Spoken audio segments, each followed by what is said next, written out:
Hello student, कैसे हैं आप सब। एक बार पुनः आप सभी का आपके अपने चैनल शिव कोचिंग क्लासेस पर स्वागत है। और आज के इस वीडियो में आपको 5 ऐसे रिएक्शन मैं कराने वाला हूं जो कि काफ़ी हेल्पफुल है एनुअल एग्जाम के लिए। आप किसी भी स्टेट से हो, किसी भी बोर्ड एग्जाम दे रहे हो, लेकिन ध्यान रखना ये क्वेश्चन कहीं ना कहीं निश्चित रूप से पूछा जाता है। सीधा क्वेश्चन आता है, हेलो एरीन की निम्नलिखित अभिक्रियाएं कराओ या क्लोरोबेंजीन से निम्नलिखित अभिक्रियाओं को कराना है। आ जाएगा हैलोजनीकरण, नाइट्रीकरण, सल्फोनीकरण, एसिलीकरण, एल्किलीकरण और ऑक्सीकरण। भैया तो इन 5 अभिक्रियाओं को आपको पढ़ना है। विधिवत तरीके से समझाऊंगा, वीडियो को अंत तक देखना, अच्छे से समझ में आएगा, जिंदगी में कभी भूलने वाला नहीं। बस आपको फटाफट देखना, छोटा सा वीडियो रहेगा, लाइक जरूर कर देना। तो चलिए आज का वीडियो शुरू करते हैं।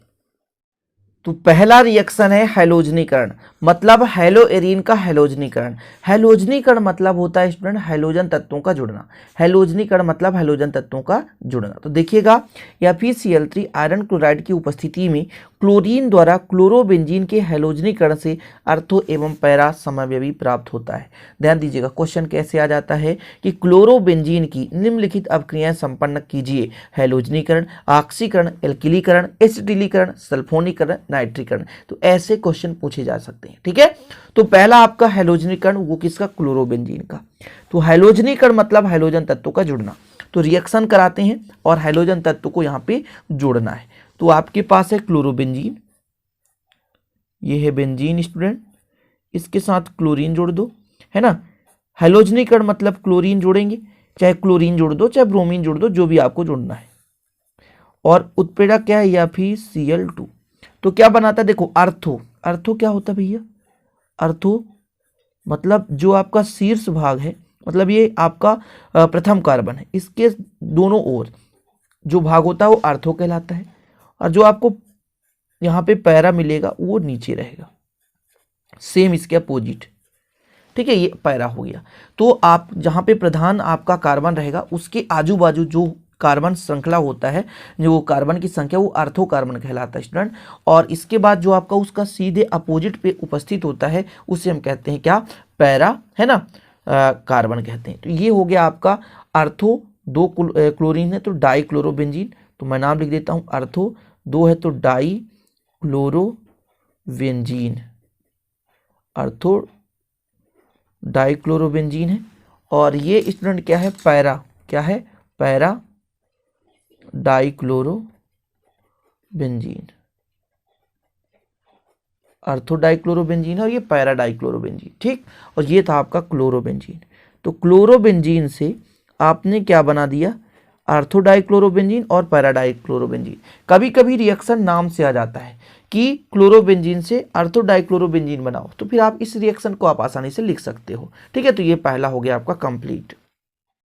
दूसरा आपका ऑक्सीकरण, अर्थात हेलो एरीन का ऑक्सीकरण। देखिए, हेलो एरीन में कार्बन युक्त तो पार्श्व श्रृंखला होने पर यह COOH समूह में ऑक्सीकृत हो जाता है। ऑक्सीकरण मतलब ऑक्सीजन का जुड़ना। ऑक्सीकरण मतलब ऑक्सीजन का जुड़ना। अब थोड़ा सा उस पर कार्बनिक श्रृंखला रहेगा तभी तो COOH जुड़ा रहेगा, साथ में क्लोरोबेंजीन रहेगा। तो जैसे देखिएगा, यहाँ पे मैं पार्श्व श्रृंखला में CH3 जोड़ देता हूँ और ये क्लोरीन। ऑक्सीकरण होगा प्यारे भाई, क्या होगा? ऑक्सीकरण यानी ऑक्सीडेशन। ऑक्सीकरण, यहाँ पे मैं ऑक्सीजन लिख देता हूँ, ऑक्सीकरण होगा। देखना कितना सिंपल तरीके से आप समझोगे इसको। क्लोरीन को तो क्लोरीन कर दो, COOH मतलब यहाँ से 2 H निकाल के बाहर फेंको, है ना, जो कि H2O के रूप में बाहर हो जाएगा। 1 H बचेगा और 2 ऑक्सीजन ऑक्सीकृत हो जाएगा। इस प्रकार से ये कार्बोक्सिलिक समूह के रूप में ऑक्सीकृत हो जाता है। तो ये ऑक्सीकरण है। क्वेश्चन कैसे पूछेगा, है ना, हेलो एरीन का ऑक्सीकरण। तो आपको सिंपल तरीके से इतना कर देना है और कुछ नहीं करना। ओके, तो दूसरा आप कंप्लीट समझ गए। अगला देखिए तो सल्फोनीकरण। सल्फोनीकरण में क्या होगा? सल्फो समूह का जुड़ना, SO3H। SO3H सल्फो समूह मतलब सल्फोनीकरण। ध्यान रखना, सल्फो समूह का जुड़ना, SO3H सल्फो समूह होता है SO3H। तो सांद्र H2SO4 द्वारा सल्फोनीकरण से अर्थो और पैरा क्लोरोबेंजीन सल्फोनिक अम्ल बनाते हैं। क्या बनाते हैं? अर्थो एवं पैरा क्लोरोबेंजीन सल्फोनिक अम्ल। देखिएगा, आपके पास क्या स्टूडेंट? तो यहाँ पे आपका है क्लोरोबेंजीन। सिंपल तरीका से आप ले लो क्लोरोबेंजीन, अब आपको क्या क्रिया कराना है, H2SO4 से, है ना, H2SO4 से। देखिए इसे ऐसा लिख सकते हैं HSO3H और यहां पर OH, ठीक है, SO3H और एक आपके पास OH। इस प्रकार से कर सकते हो कि नहीं, मैं आपको बता रहा हूं, देखना भैया कैसे होता है क्रिया। ये आपने बनाया क्या, क्लोरोबेंजीन, यहां से एक हाइड्रोजन निकाल दो तो ये OH के साथ क्रिया करेगा, किसके साथ, OH के साथ, और H2O बाहर निकाल फेंकेगा, तो यहां पर जुड़ जाएगा SO3H और फिर एक और बेंजीन रिंग बनाओ। अब यहां पे आपको डाउट होगा, आप कहोगे भैया यहां तो एक बेंजीन रिंग था सर, सॉरी यहां पे SO3H, ये आपका है ना, यहां पे कुछ नहीं है भैया, ठीक है। तो आप कहोगे कि यहां पर तो एक क्लोरोबेंजीन था सर, यहां दो हो गए, तो अर्थो एवं पैरा बना, अर्थात ये अर्थो क्लोरोबेंजीन सल्फोनिक एसिड है और ये पैरा क्लोरोबेंजीन सल्फोनिक एसिड है। ध्यान रखना, यहां पर जैसे मान के चलता हूं, एक बोतल आपने ले लिया क्लोरोबेंजीन, आधा ही बन गया, हाफ लिखने की आवश्यकता नहीं है, यहां पर ये बता दिया कि भैया ये चीज बन रहा है, बस ये चीज बन रहा है, मतलब अर्थो पे जुड़ गया, अर्थो, यहां पर देखना अर्थो क्लोरो, यानी इसका ये अर्थो कहलाया, ये पैरा कहलाया। कुछ चीजें आपको बहुत कंफ्यूजन होगी स्टूडेंट, जिंदगी में ये चीजें हमेशा कंफ्यूजन बनी रहती है, ठीक है। जो चीज मैं आपको यहां पे समझाने वाला हूं, थोड़ा सा कंसेप्ट क्लियर करना। जैसे आपके पास ये बेंजीन है ना, इसके पास यदि ये क्लोरीन जुड़ गया तो इसके दाएं बाएं अर्थो कहलाएगा और सामने वाला भाग पैरा कहलाएगा।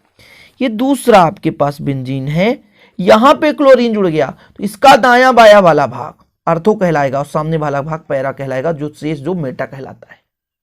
समझ पा रहे हैं, जहां पे प्रधान क्रियात्मक समूह जुड़ा है वो सामने मुख्य भाग है, उसके आए बाएं यानी दाएं बाएं जो स्टूडेंट क्या कहलाएगा, ये अर्थो कहलाएगा, सामने वाला भाग पैरा कहलाएगा, जो भाग बचता मेटा कहलाएगा। यहां पे क्लोरीन जुड़ा है, इसके सामने वाला भाग पैरा कहलाएगा, दाएं बाएं दोनों साइड ये अर्थो कहलाएगा, जो शेष भाग मेटा कहलाएगा। जी हां, ये सल्फो समूह है, इसका ये अर्थो है, ये भी अर्थो है, ये सल्फो समूह है, इसके सामने वाले भाग को पैरा कहेंगे। क्या कहेंगे, पैरा कहेंगे, इसीलिए तो इसका नाम रखते हैं अर्थोक्लोरोबेंजीन सल्फोनिक अम्ल, ठीक है। इसका आप नाम लिख दो पैरा क्लोरोबेंजीन सल्फोनिक अम्ल, ओके। अर्थो क्लोरोबेंजीन सल्फोनिक अम्ल और पैरा क्लोरोबेंजीन सल्फोनिक अम्ल। तो सल्फोनिक अम्ल में क्या बनता भैया, अर्थो क्लोरो, है ना, बेंजीन सल्फोनिक अम्ल और पैरा क्लोरोबेंजीन सल्फोनिक अम्ल। तो ये कैसे बना, तो क्लोरोबेंजीन के साथ H2SO4 की क्रिया कराया हमने, तो ये चीजें बन गई, अर्थो क्लोरोबेंजीन सल्फोनिक एसिड और पैरा क्लोरोबेंजीन सल्फोनिक एसिड। तो अगला आपको देखना है नाइट्रीकरण। नाइट्रीकरण में होता है क्या स्टूडेंट, नाइट्रो समूह जुड़ता है, ध्यान रखिएगा, नाइट्रो NO2 समूह का जुड़ना नाइट्रीकरण कहलाता है।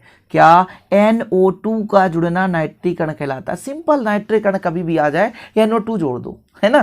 तो चलिए आपको समीकरण आपको करा के दिखाता हूं।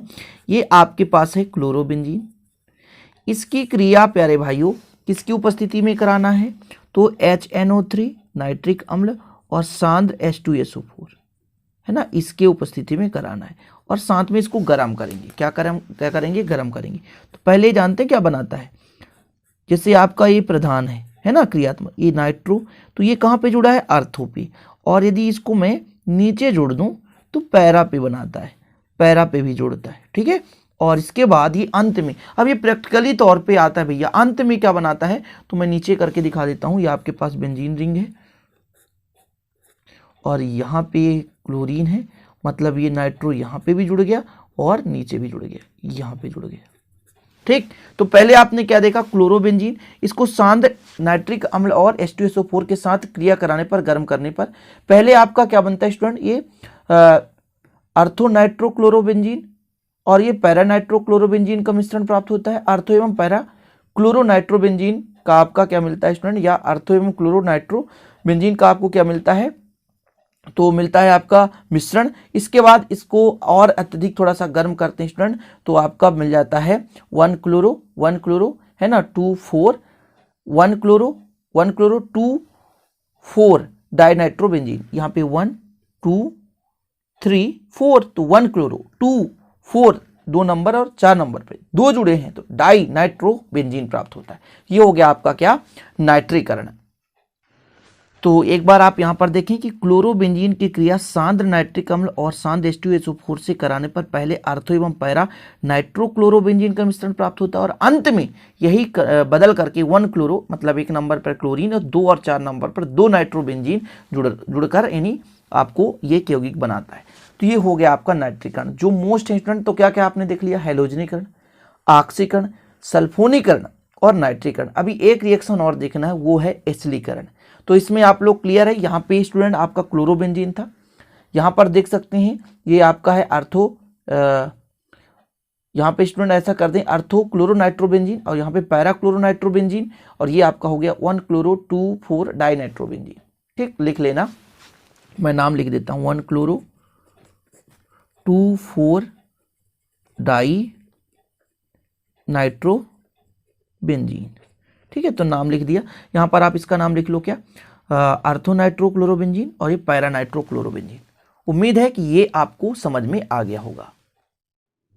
तो देख लीजिए आज का आखिरी रिएक्शन है एसिलीकरण।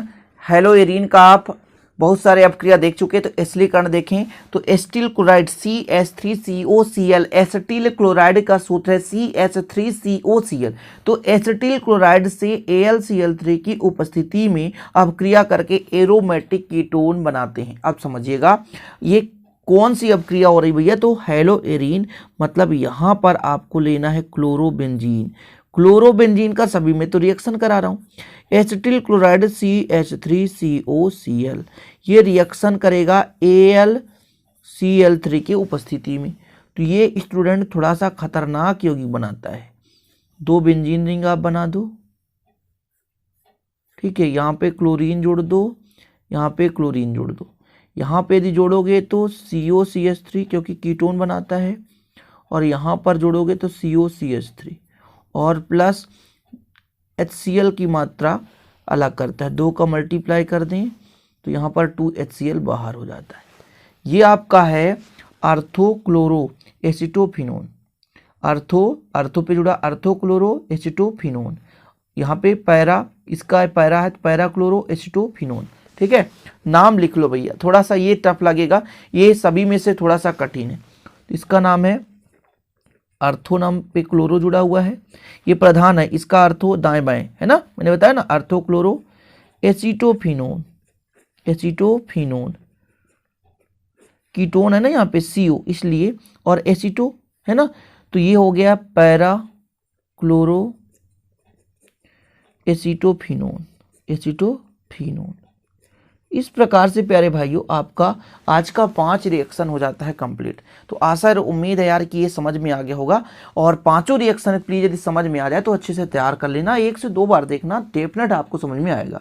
और अच्छा लगे तो लाइक कर देना और दोस्तों के साथ शेयर कर देना। आप लोगों के लिए यदि मैं इतना मेहनत कर रहा हूँ तो प्लीज़ आप लोगों से यही विनती है प्यारे भाई, यदि मेरे छोटे भाई बहनों आपको कुछ सीख मिलता है तो आप लोगों के लिए हेल्प यदि कर रहा हूँ तो आप लोग बस एक शेयर करें, क्योंकि एक शेयर से किसी की ज़िंदगी बदल सकती है। और कहें कि इस चैनल पर आप पढ़ें और उनका भी हेल्प होगा स्टूडेंट, और आपका भी हेल्प होगा। तो चलिए मिलते हैं, इजाज़त दीजिए अगले वीडियो के साथ, तब तक के लिए जय हिंद, वंदे मातरम।